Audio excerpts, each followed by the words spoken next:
3, 2, 1. Get ready. Hey everyone, welcome back to this spooky edition of Trace Coronas. Ooh. That was Today, Been practicing my ghost noises because it's October. yes, today we're going to talk about spooky things we see on advisor websites and why we hate them, I think is what we're doing. I love it. Just full of anger. And things to do instead. Yes. Right? We got to bring it back to the positivity. We'll give you some solutions. Yeah. All right, Don, you want to start?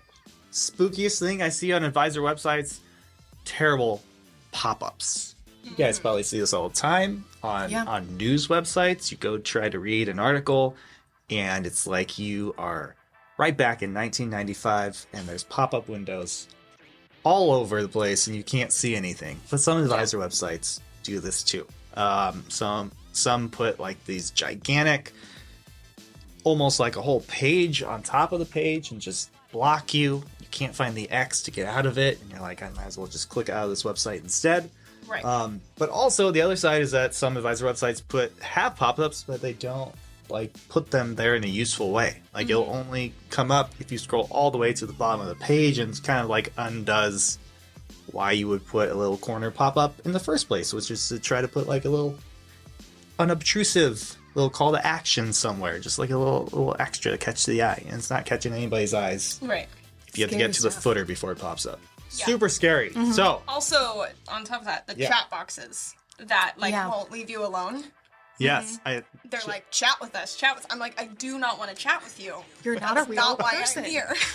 right. I do. I like having chat features. I do Yes. not like it when they just auto expand. Yeah. Also, not great. So, what to do instead? Pop-ups can be useful. Can be done tastefully. I like the little either kind of corner slide ups or having just a little persistent banner across the top of the page if you got some new important information that you want people to see. Do one of those. If you have a chat feature on your website, absolutely have it there sitting in the corner ready for people to use, but the auto expand, another just kind of bad user experience.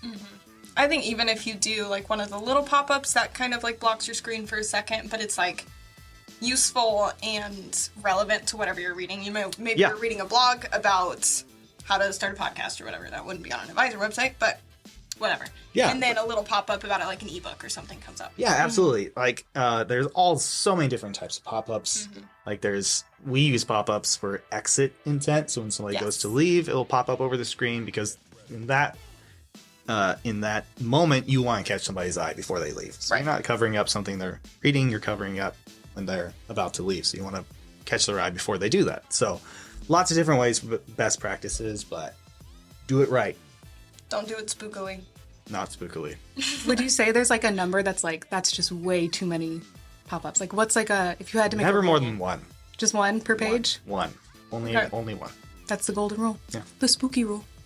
I think for me, it's all about advisors having a story. Like if you don't have an about page that tells why you're doing what you're doing, I think that your prospects are going to have a hard time connecting with your firm and just like staying engaged on your website in general. Yeah. Put a little bit about yourself. Put a picture of you or your team. Tell why or how you got started. A little backstory, a picture of your office. Those things make a big difference to site visitors. What about pictures of pets? Tastefully, yes. A single pet picture. Okay. Like, you don't want to have a whole page of pet pictures, but if you want to have like one as a member of your team with like a fun, chief marketing officer. I've seen those. That's pretty pretty cute. It's pretty cute. Yeah, I think also, like along with that a little bit, stock images have a time and place, but I think it's really important to have like actual pictures of your team and your people and even clients every once in a while to really like bring a level of personality to it. Especially on that about page. Yes, absolutely. Yeah, for sure. My spooky thing as a social media manager, not having links to your social media. Yeah. On behalf of all social media managers out there, it makes it really hard to find you.